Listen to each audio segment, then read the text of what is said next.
Welcome to the Little Bit of Life podcast, where we talk about what we think but don't always say. Settle in, get comfortable, and let's dive into today's episode together. You're right where you need to be. Meet Rue and Crew Nutrition, natural, holistic healing for your dog, from GI balance, anticonvulsant, CBD for separation anxiety, to hydration and pre-cancer prevention. There is something for every dog, no matter the age or breed. Order now at rueandcrewnutrition.com and save the hassle, help the health, and extend the time of your beloved pup today, because they're not just a dog, they're family. Hey, everybody. Welcome in a Little Bit of Life podcast right here with your host, Little. This episode is for everybody. And when I say that, I truly mean everybody. If you run a business, if you have your own business, if you are in corporate America, if you're the leader of your house, trust me, this is the spot that you need to be. We have on Adrian Koehler today. He is incredible. He is the no bullshit coach for the Relentless. Adrian, it's good to see you. How are you? Hey, great to be here. Thanks for having me. You've done it all. You have really encompassed. If you have a passion for it, try it. If you try and fail, that's okay. It's going to take you somewhere else. Bring us to how you got where you are right now. Oh, wow. Well, thank you. I don't know if I've done it all. I'm always kind of wake up in the morning troubled about what I could be doing, or all the different alternative paths, that all that. But I'm happy about where I'm at today. So let's see. The last 15 years, I've been coaching leaders in a very specific way. Now working mostly with founders of companies. In the last couple of years, with a company that I started with a dear friend and partner of mine named Dan Tacchini. The company is called Take New Ground. So we've got multiple different offerings, that kind of stuff. But I love this work. It took me a while to get here, though. And as you pointed out, which you probably saw, a very convoluted, odd path. I was as a youngster, really scientifically minded. My brain worked naturally around, the science type stuff. And so I took every science class I could take and was really encouraged to go try to be a doctor, this and that. And then I realized I don't want to go be a doctor. It's way too database. And I'm just not that much of an objective. I'm a nerd around some stuff, but I'm not that much of a, hey, let me just look at data all day long. I'm very people oriented, and I like to be in the trenches and on the front lines, that kind of thing. So halfway through college, shifted, got a nursing degree, which I never thought I would ever do, and no nurses in my family. And that was when Meet the Fockers came out, so there's not many men in my profession, 12% at that point. But also set me up to go work whenever I wanted and wherever I wanted, and I interviewed pretty well. So got a job at a children's hospital in Chicago, worked mostly in the intensive care, which really set myself up. I didn't know it at the time, but it really started to cement some skills that have served me my whole life, which is, how do you be with people on the worst day of their life and help them to see what's happening for themselves, and help them get connected to what needs to happen, like what their vision is, and not just what's natural. And what's natural for human beings, just survival and going back to what makes us comfortable. So that was great. And I got to save kids' lives. Obviously we lost some kids, and that's really tough to do. You really get connected to people. And they ended up, even at that hospital, Children's, which was like number 4 in the country at the time, they asked me to write a part of the newsletter around connecting relationally in very tough times. So anyway, that moved through. I grew up in a faith context, like the belt buckle of Southern Illinois.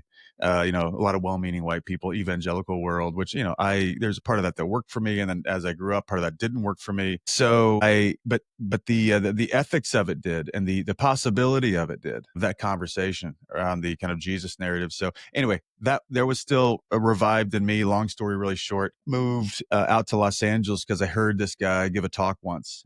I was with a team in India serving. I was a musician back then too, another weird story. But I heard this guy, remember CDs? There was a talk on a CD that when I heard it, I thought, oh God, who's this guy? That's the music. As far as seeing the Judeo-Christian background in such a way that it might make a difference in the world versus just create insulated, dogmatic, not fun to be around communities, which is most of my experience to be around Christians, is they're so irrelevant. And then it's just so judgmental. It's like, get the fuck out of here. I don't have any need to feel your judgment and what you think I should be in my life. But this guy had a different story. His name was Erwin McManus. So I moved out to LA to be an intern. Long story short, I spent most of my time being a activist, social activist. So I built teams, built leadership teams. Mosaic was 3,000 people, which is crazy in a church or in a city like Los Angeles. You can go out and build a big church in the suburbs, but in the city that never happens. But he was so compelling and created such a compelling culture that people came. And anyway, 3,000 people, 2,000 people a year would join one of my teams and go make a difference, like serving homeless folks or traveling. Or I could leverage my medical background and like take a team when Haiti, had the earthquake. I took a team of doctors and nurses. We went, 5 days after the earthquake, built a clinic. Anyway, all that to say, spent all that time doing that. And then I'll speed this story up. Met a guy, helped a guy turn his life around. His father was a billionaire. He said, "Hey, would you help me give away $50 million?" And I said, "That sounds fun." So it took him around the world. At the end of all this journey, he realized he wanted to give people a second chance who had really blown it, i.e., ended up being guys in the prison system. So simultaneously met this guy, Dan Tacchini. He had built the most studied and most effective leadership program that would shift the recidivism rate. Recidivism is the chance of people coming back to prison that have gotten out. That's naturally around 85, 87% because prisons are criminal factories. And they make you more criminal because it's all survival. And if you go through Dan's program, it goes down to 12%. Nobody gets those results. So Dan is the GOAT around leadership, transformation, human transformation. So as soon as I met him, I hired him.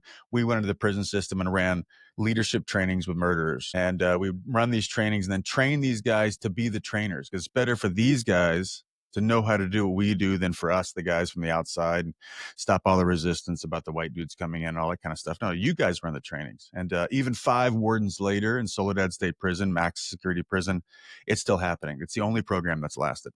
And some of those guys have gotten out. All of our initial guys got out the next time they were up for parole, and they hadn't for several years. But the shift from a victim to responsible made a difference. And a couple of those guys started an organization that are in the California state budget for $25 million now because of their results they create. So out of that, went through all these personal trainings because I'm a nerd and I'm into this and I want life to matter. And I'm always troubled and interested and, how to make it work with other people. And that's when I started working with leaders. So this became like natural for me. And now I get to do what I've always wanted to do, which is have all the deep end conversations without feeling like I'm too intense, which is what the story was when I was growing up. That we did a poll over on the podcast social media platforms, and it was amazing because I like to kind of pick your brains. I don't like to just have a guest on that so many people can sit and go, you know what, that's not really the topic for me. You're going to learn something from every single topic you listen to. It's called opening your brain and being receptive. And it was very interesting because, and all my listeners are like, oh, here she goes. But it's interesting because so many of you guys messaged either I thought it was maybe going to be like 50-50. No, it was like 80-20. 80% of you stated that you're not a leader. You're not in a position. You're not in corporate America. But it was interesting when we kind of dove into that. It's because of COVID. There was a huge flip in 2020. So many people realized, hey, you know what? I'm stuck at home. I don't know how to socialize. Many of you guys, not sorry. You guys don't know how to socialize still to this day. There's kind of that there's kind of that block. But so many of you stated you created your own business. You are now your own leader and you're leading teams that you have no idea what you're doing. No offense, but you're not being accountable. You don't know how to lead. You're in your emotions. You're in your feelings, which is where Adrian comes in because I think a lot of listeners need a lot of direction right now. Well, this is fun. I would start by asking some questions. So if you're one of the 80% that asserted you're not a leader, do you know how much you're lying to yourself? That would be my first question to you. And I wonder, just entertain this for a second, leaders, or sorry, not leaders, folks listening. First off, just try this on. Just try it on. Like, you don't have to believe me. I don't know anything. I don't know you. I don't know your situation. So don't believe me, but just try this idea on. That there might be a reason why you've chosen to believe you're not a leader.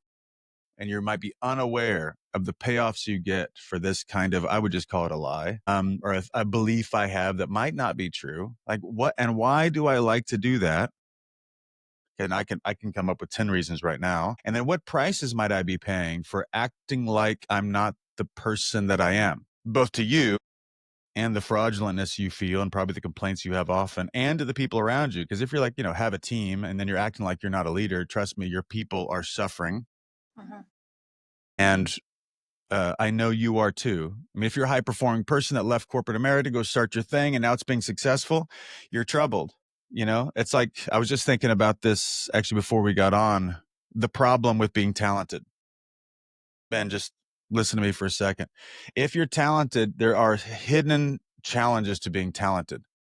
At least here's the biggest one for me is that if you're talented, you can show up at a 6 out of 10 and other people think it's a 10 out of 10.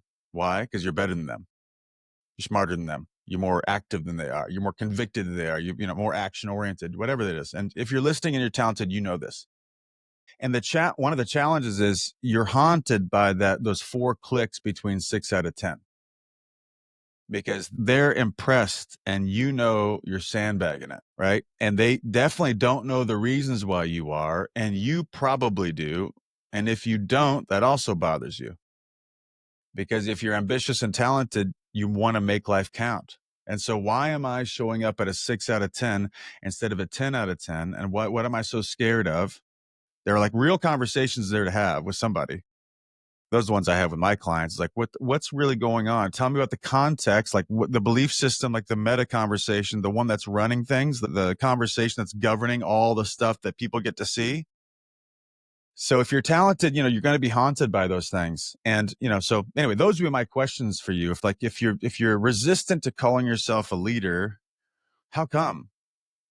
Like, it's probably because you don't want to be like a leader you've been around, or you don't want to be like that guy or that gal. Instead of, let's just say there's freedom for me to actually fully, presence leadership that I wish I had in the past, but it will take a type of relationship with yourself and a new type of relationship with the people on your team that you've probably not seen before. But if you get language for it, you can generate that. Another question that I asked was, and I left it very vague for you guys, and thank you guys for chiming in and being a little loud.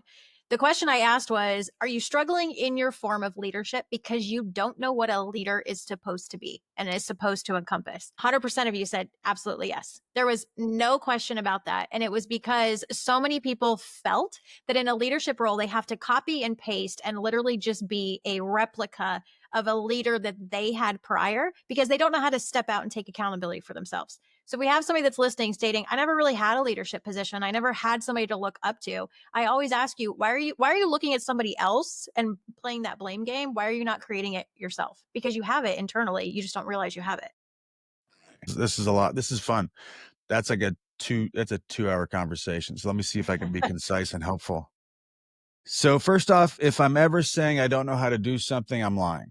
So so obviously I'm a little brash and a little bit, I'm just saying speaking of, this is a mark on my hand from a head first slide I did trying to catch a ground ball in a softball game last night.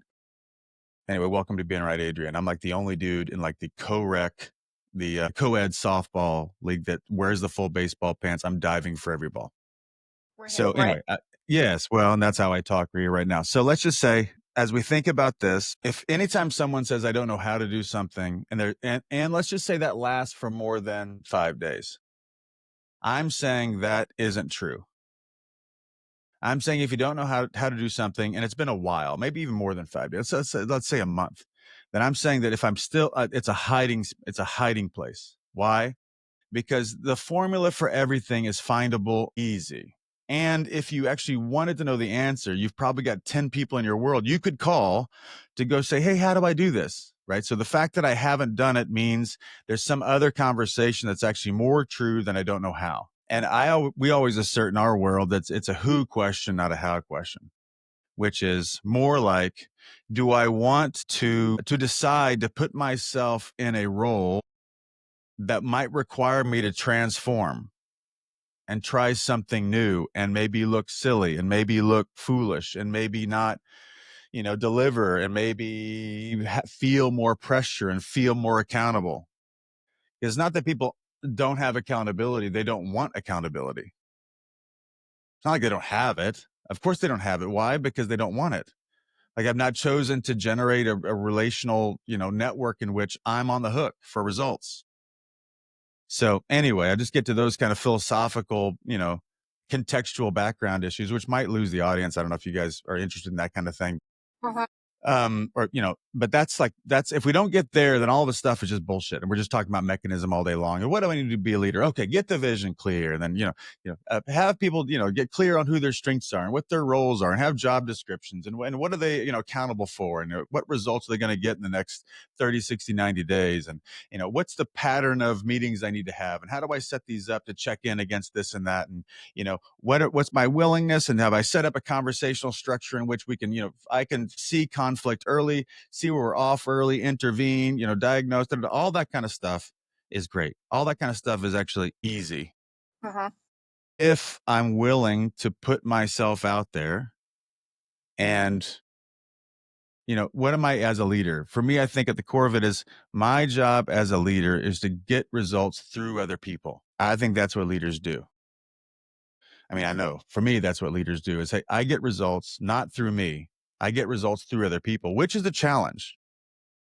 It's like if you're a high performing person, this is probably like 5 or 6 years ago when I started coaching a ton of new vice presidents at Nike. There's a very natural pattern that if I'm a high performing person and now I'm promoted, it's actually crisis because I was paid to do great things as a high performing person.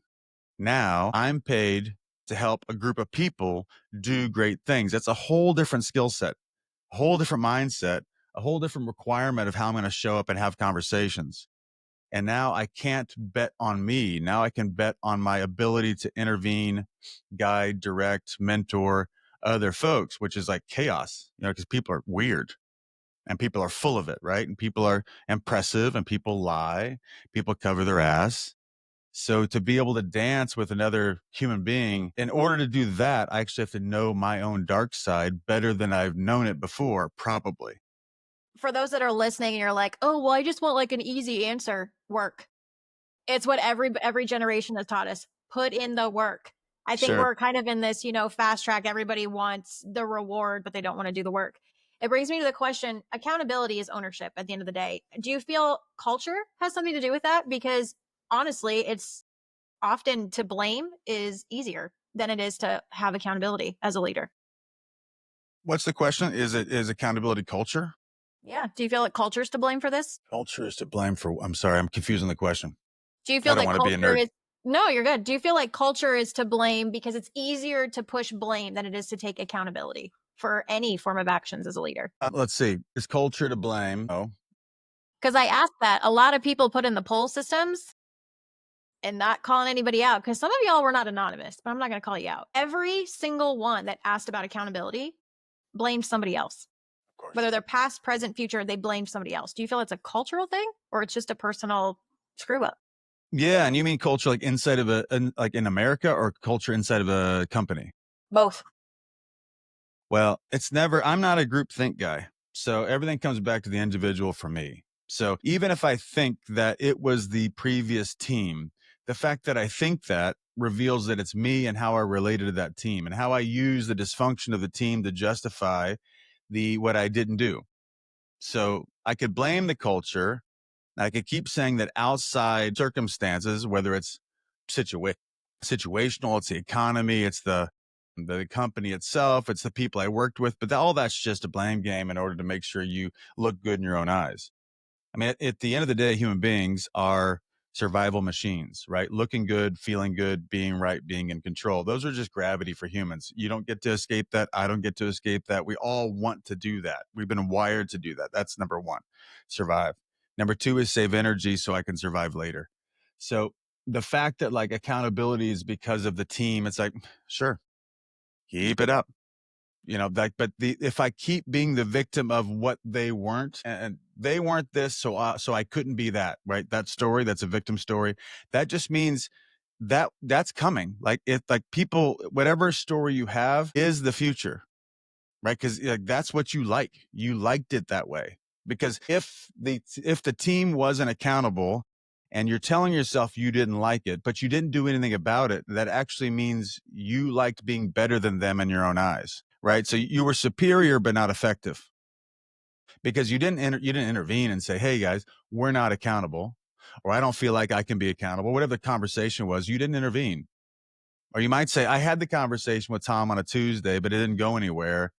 And then what? Then you gave up and then you still worked there for 2 years and acted like now you can't do because Tom didn't do.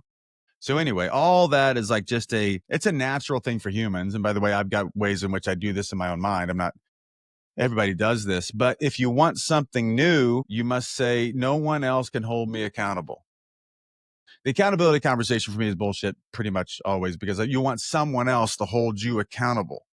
which is saying, hey, can you do for me what I'm unwilling to do for myself? Can you hold me accountable? Like, you're responsible for what I say I'm responsible for. So all that is like it's a convoluted conversation, came up through the 80s and 90s. I just say instead, as a leader, create a space in which people are willing to give an account. So if I work for you and I say, hey, by next month, I'm going to deliver XYZ. So on the first of the next month, you're going to say, hey, Adrian, did you deliver XYZ? And it's not about stories. It's just like what worked, what didn't work, what's wanted, needed. So if you generate an honest conversation on a team about just giving an account, like it's about results, like it's like binary. Did it happen? Did it not happen?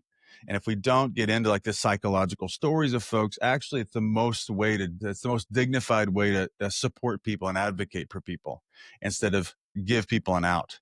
Is that they call that empathy these days and act like we're all nice people, but we're not supporting people. Uh-huh. We're not, because I'm an advocate for folks, which is like too much for some people, which is fine. But I want to advocate for people. Like, hey, let me believe in you so much that I don't necessarily believe you. Huh. Like I like that. that is a next level of relationship. Is like, I care about you so much.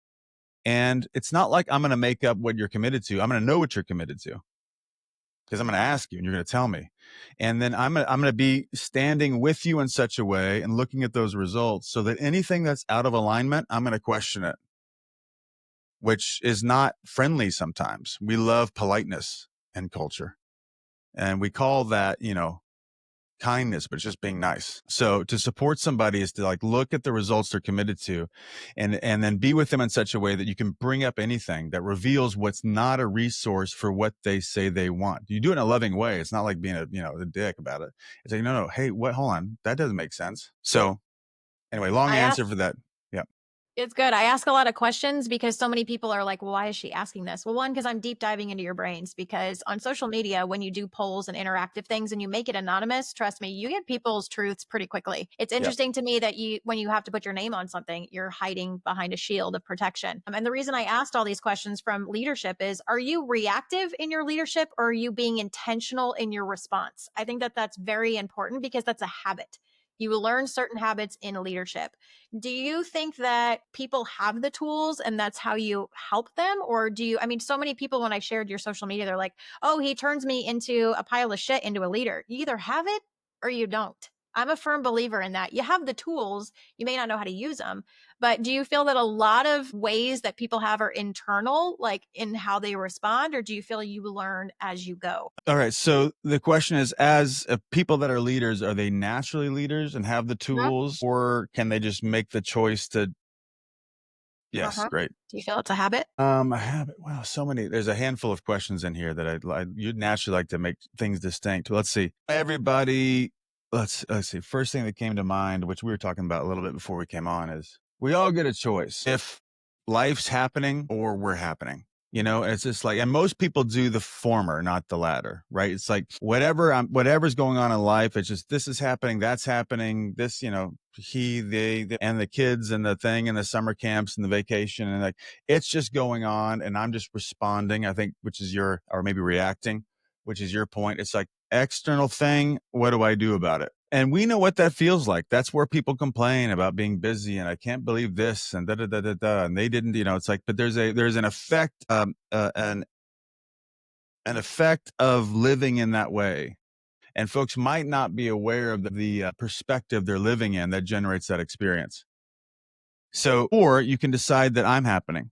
So it's happening or I'm happening. So I'm happening like, okay, what do I want? What do I need? What needs to happen here? What do I want to have happen here? And some of us have been trained that we don't have that voice, or maybe we're partnered with people that have trained us that way or whatever. But, that's my encouragement is if I get myself to a place where I'm willing to take the risk of deciding to lead and own the perspective that I'm generating my experience, which is a very risky belief. Most folks are not willing to have that. They say things like, you make me feel this way and all that type of stuff. Like something else is generating my experience. I say none of that's true. I mean, what you did might have, let's see. What you did actually has no meaning for me except for the meaning I ascribed to it. So you could say, Adrian, listen, this is such a waste of time. I mean, I don't know why you're a guest on my podcast. You're such an idiot.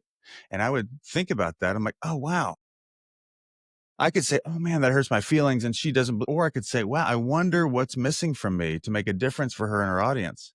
That's my choice about how I interpret what you're up to or what you've said. The meaning of any communication is in the listener, not the speaker. So all that to say is, that's I guess a primary first principle decision is like, am I deciding, what my life means to me and then deciding that I get to choose the actions I take. So some people are built, I think, or trained to like be leaders. In some ways I wasn't that direct. My parents are both school teachers. They're both like, community leaders in this little community, but they both like led in the church in certain ways. So there's some modeling there. I got to see that and that we're always involved. My dad didn't sit me down and talk to me about leadership like I do with my kids. I hound my children about what was I doing today on the way to camp around, okay, well, are you only going to hang out at camp today with kids that look and act like you? Or might you be heroic and go find a kid nobody likes and bring him in? I'm that type of dad. So that's annoying, maybe, or life changing. We'll see. So like people are built, but I'm a, growth mindset guy. So I've met folks that are extremely successful that come from all different worlds of life. I mean, I just told the story about the guy that was in prison that shot a dude when he was 17, finally gets out, now runs an organization that's $25 million. So you tell me, you get to where you choose to be. Now we all have limitations. Like I've got limitations. Like there's things that I, administratively detail oriented. I'm not detail oriented at all. I don't want to be. No, thank you. I'm not technologically driven at all. No, thank you. I've got other skills. And so great. I need a team to help, do all that. I have chosen though, I mean, since I can remember to like be engaged with folks and really want to listen and really want to connect. And what's the most meaningful conversation to have? And what's the convo that people aren't willing to have that they need to have? Now, did I choose that? I don't know. It was meaningful to me for sure because I didn't know how to do relationships. Like, what do you talk to somebody about? You can talk about superficial stuff. You can talk about meaningful stuff. And I realized, oh, meaningful stuff connects people. So in this question is like, are they born with the skills? Maybe. I mean, some people are for sure. And a lot of people don't use them, but there's nothing that you weren't given, I guess, as a youth that you can't learn and grow and use now. So if the question is about what if there's a person that's doing something that requires leadership skills they weren't handed, let's just say in the next year you can become an expert. That's up to you. So I hope people are still listening going, well, I have a lot to learn. yeah. Well, isn't that great? Yeah. It was interesting. I always ask people, if you were sitting right here with us right now and you just needed your question answered, what would it be? And there was one that really came through very strong. You made it anonymous, probably know why, and that's okay. But you run a Fortune 500 company and you are in a male leadership position. And it was very interesting because somebody stated there's still a stigma of men showing emotional vulnerability in leadership.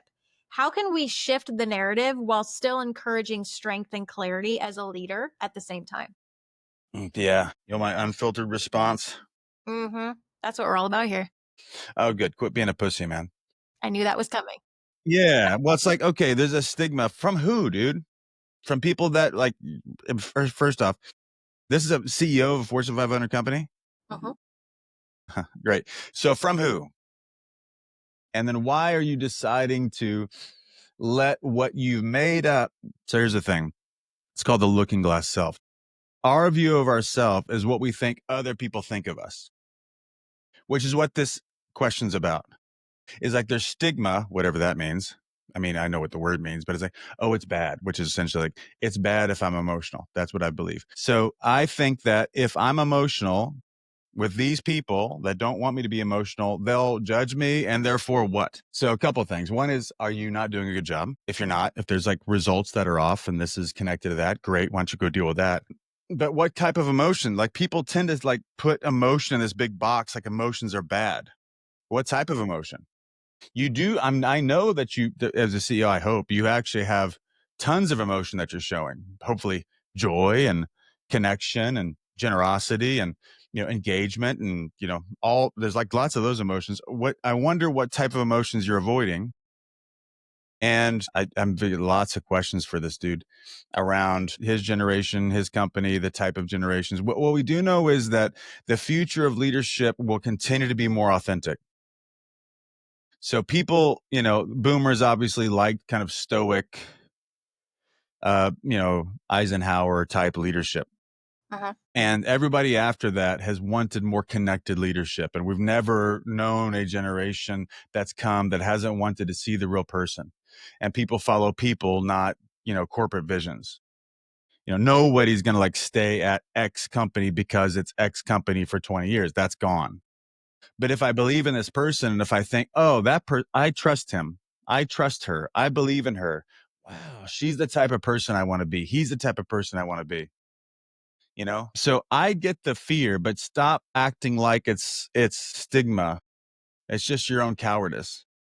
And when I say pussy, it's pusillanimous, which is where it comes from, not female anatomy. Pusillanimous just means cowardice. Actually, just looking on my desk right here, I just finished coaching my son's 11-year-old baseball team. Nice. And we won the regular season. We lost the tournament and in the semifinals. And when I was sitting in front of those guys, I was a ball of tears. Why? Because I love these kids. I was just weeping. They're weeping. It's like these kids, the whole team, we were just connected. And I could have acted all tough and be inspirational, which I can easily be, or I could just feel what I was feeling, which is, I love you guys. You gave what you had. You know what? And tonight it wasn't enough, and that's okay. They beat us. Anyway, just weeping with kids. And I don't think, and I don't care, but I don't think anybody there thought, oh my gosh, this coach is a weakling. They actually saw that I really gave a shit and I was invested. So anyway, Fortune 500 CEO, dude, good luck, man. I just encourage you to get real with what the real tension is, which is probably your own self-protection. But anyway, I think it's a gift. I think it's a gift. And if you got really stoic people around you, they need to loosen up too. Because the fact that they're not emotionally engaging with themselves and with their team, there are results being left on the table. I guarantee it. There's conversations they're not having because it's emotionally uncomfortable, and they've just practiced being all closed off. And there's probably a lot of anger on your team that needs to get on the table. Well, So we're going to because emotionally dive into this Fortune 500 because we're not done yet. We have a little surprise. I wanted to ask you that question because I deep dove a little bit and I push buttons. I like to do that. If I make you uncomfortable, it's because you need to be there. But I asked this individual, what stigma are you suggesting? Because obviously, if he feels a stigma, that's a suggestion on your side. Obviously, whatever you're going through emotionally, who's on your team, what you feel you're lacking. And I really want you to get comfortable in your response on this because I'm interested to see what it is. you want He me to get said, comfortable in my response? "Yeah, oh, I'm ready Oh, for this one." I asked what the stigma was, and he stated, "Traditional models of masculinity in leadership are stuck. We're stagnant. We're not evolving. We still cling to outdated expectations as a male in a leadership role." And the only thing I got out of that is you're stuck. Again, you're blaming someone else, something else, and you're stuck. You're not looking inward of what you can change or what you should change. And you're just sitting stagnant and stuck and blaming an outdated expectation. yeah. Well, you're never stuck. You're never stuck. You want to be stuck, right? So you've parked yourself in a conundrum and you call it stuck, but you just don't have the courage to get real. That's what I would say. Like, as long as it's like something else, a stigma, whatever, all that, as long as it's something else, I'm off the hook. I don't have to look at the fact that I'm making decisions that generate, my experience and the experience of others. It's not me, it's it. It's like the thing outside. So if this is so amazing, this whole thing. I get it, by the way. I totally get it. And that, we're all in this whole dynamic of I can't because answer out there. That's what Freud actually convinced us of in the psychological world, which Freud won the game, right? Freud won the game. Freud said, I'm not who I am, I'm what happened to me. It's called etiological view. So I can't be vulnerable because of the stigma or because of, I'm sure there's a lot more behind that, but the stigma is such a funny thing to like point it at. Wow. Such a superficial answer. But Uh-huh. if I were to like be, if I, my, one of my questions, like who on your team are you most concerned about their judgment? That's probably the question I'd ask first. And there's probably lots of conversations there, which is worth having. Is who are you, who are you most scared of their judgment? What power in your mind do they have over you? And if you were emotional, whatever that means, then what would happen? And just walk that all the way out. What would happen? Just, then this would happen, then this would happen, then what? Then what? Then what? Then what? Just walk it all the way out. And if I do this with leaders all the time, if you could survive the worst case scenario, then get after it. Let's just say you get judged by the chief strategy officer because he thinks you're too soft, whatever. Let's say you could have a conversation with a guy and actually, you know, transform his view of what's happening into what's wanted, needed in order to generate results. I'm hoping you're not just thinking about being emotional just for your own self. There Uh-huh. must be some purpose behind it that might generate some kind of new environment, some i.e. culture that could generate the results that you're paid to go generate. You're paid to go generate results. So you're not stuck. You've decided to blame them for your lack of courage. And I'm just saying, just look in the mirror and like, what are you up to? Do you want to just ride this out or do you want to be proud of yourself? That's the question. We have And if you another don't know, yeah, last thing is like, if you don't, my guess also is that because of that, the fact that you've blamed it on so much of like a high level BS like reason, you're probably not clear about what you need to be emotional about. I mean, emotionalism is not a goal, but there are conversations you need to have. I get really clear about why I need to have them for what outcomes, and that might generate the courage. If I don't talk about X, what's going to happen? Like we call that the Pareto horribles. Like if I don't this, then that all the way down on the negative side. And then that might generate the motivation to go have the conversation you've been too much of a coward to have. we have another Fortune 500 that did not come in anonymously, but they asked to stay, which full respect. Mhm. And we're flipping it to a completely different side. This person has been a CFO of a Fortune 500 company for over 35 years. It's a very interesting way to kind of look at something. They Mhm. stated that they feel that the new generation has come in and they have outgrown themselves in a leadership position. So it's interesting because they're asking, how do I get out of my leadership position, but still find a sense of purpose in still being the leader that I know I am? Because they feel that they've outgrown their position or themselves. So, okay. So 35-year-old sorry, 35 year tenured CFO at a Fortune 500 company Mhm. is asking, how do I like to get out of my role, i.e.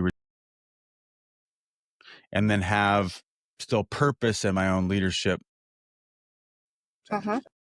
Yeah. Interesting. Interesting. Okay. So I've got lots of questions for this person. Hi, whoever you are.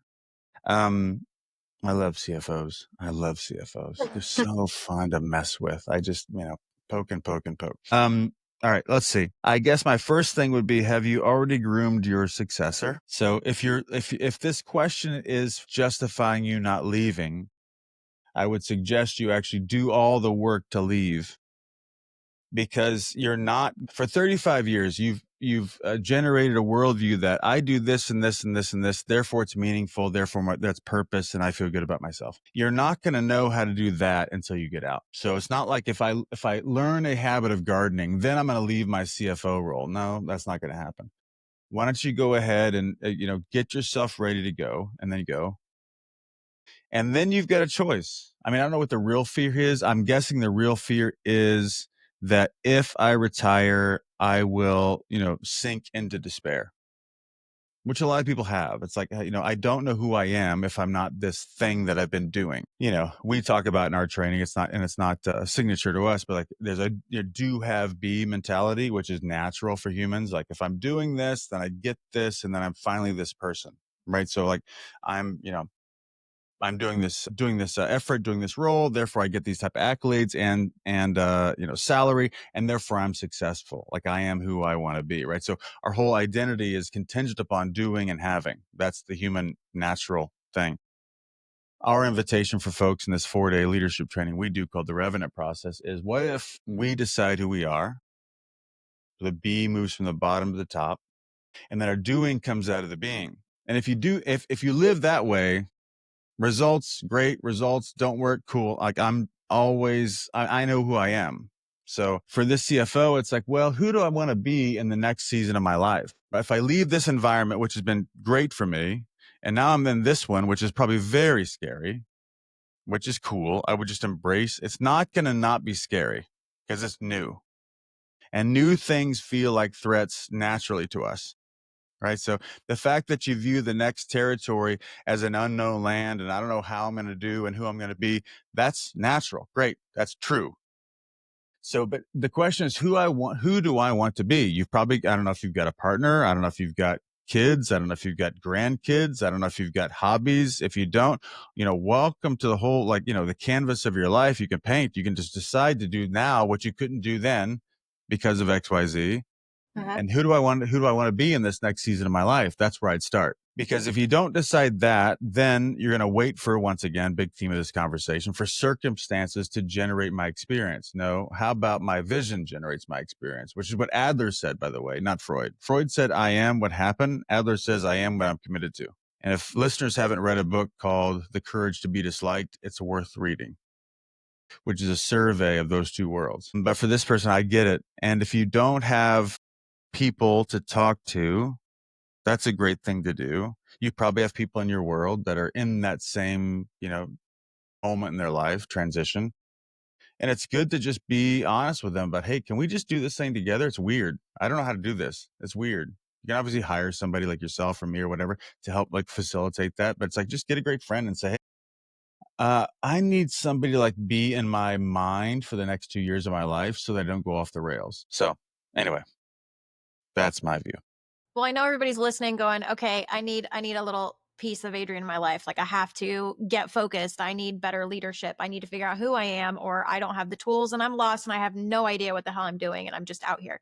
So how do we find you? How can we book you? How can we allow your expertise into our life? Where do we go? Happy to connect. Adrian.K on Instagram. Anybody in your world, I'd love to make some time for.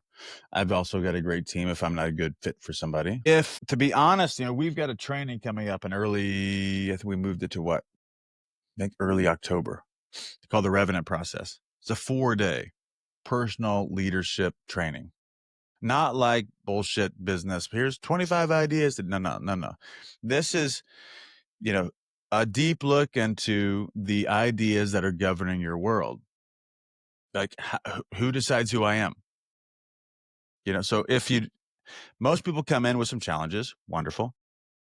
And then we help them turn the challenges into vision. Like, what do you want to have happen? We vet people. We have conversations with them to prepare them for the 4-day experience. And then you're in a room with 35 people, strangers that don't know you, but are in the same, it's oddly in the same conversations you are about your life, about the challenges in your relationship, about the challenges in your business, about the challenges in your own personal world, whatever. There's really nothing else I would universally prescribe than to go to the Revenant process. It's so cheap. It's insanely cheap. I'm always pushing to move it. It's like, I don't know, $3,000 or something for 4 days. Instead of, it could easily be 10, 15, whatever, easy. It's going to be Boise, Idaho. You can go to takenewground.com, public trainings, the Revenant process. If you're a leader now, I don't know when this is going to post. I didn't ask this, but if you're a leader now and you want to up your game soon, we also have a process called the Intrepid, which is a 3-month process, 1 weekend a month for 3 months. I guarantee you this. I guarantee you, if you come out of the Intrepid process, you will know how to engage with folks to generate catalytic action now. Solve problems now. Get to conversations now. So we talk about leadership, and we also think about it from the context of coaching and how we engage with folks. So that's the Intrepid. So that's sooner. That starts in August, I believe. So it's quick. So Go check those two things out. Go to Adrian.K on Instagram. Would love to connect to anybody in your world. Yeah. For those that maybe want to stay anonymous, or maybe you don't, maybe you're just like, you know what, I'm just going to step out from behind this wall. I think Adrian has a lot of questions for you, Fortune 500s, that gave a little pull action. Why don't you head his way? Answer some questions, Listen, ask some more questions. you anonymous folks, I get it, but that's the meta conversation, is like, how do I have a conversation? How do I get what I need without being who I am? Mhm. And I would just, I get it why you, whatever, on social media, but just come on, have a conversation, you know? Yep.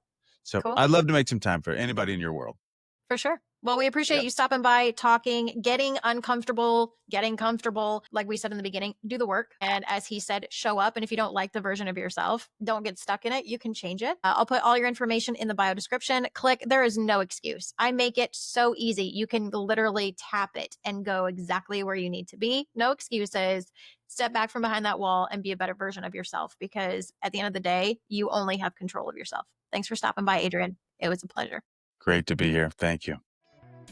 Thanks for tuning in to another episode of Little Bit of Life podcast. Don't forget to leave your feedback over on YouTube. Hit that subscribe button, and we'll see you next time. Until then, take care and keep showing up for yourself.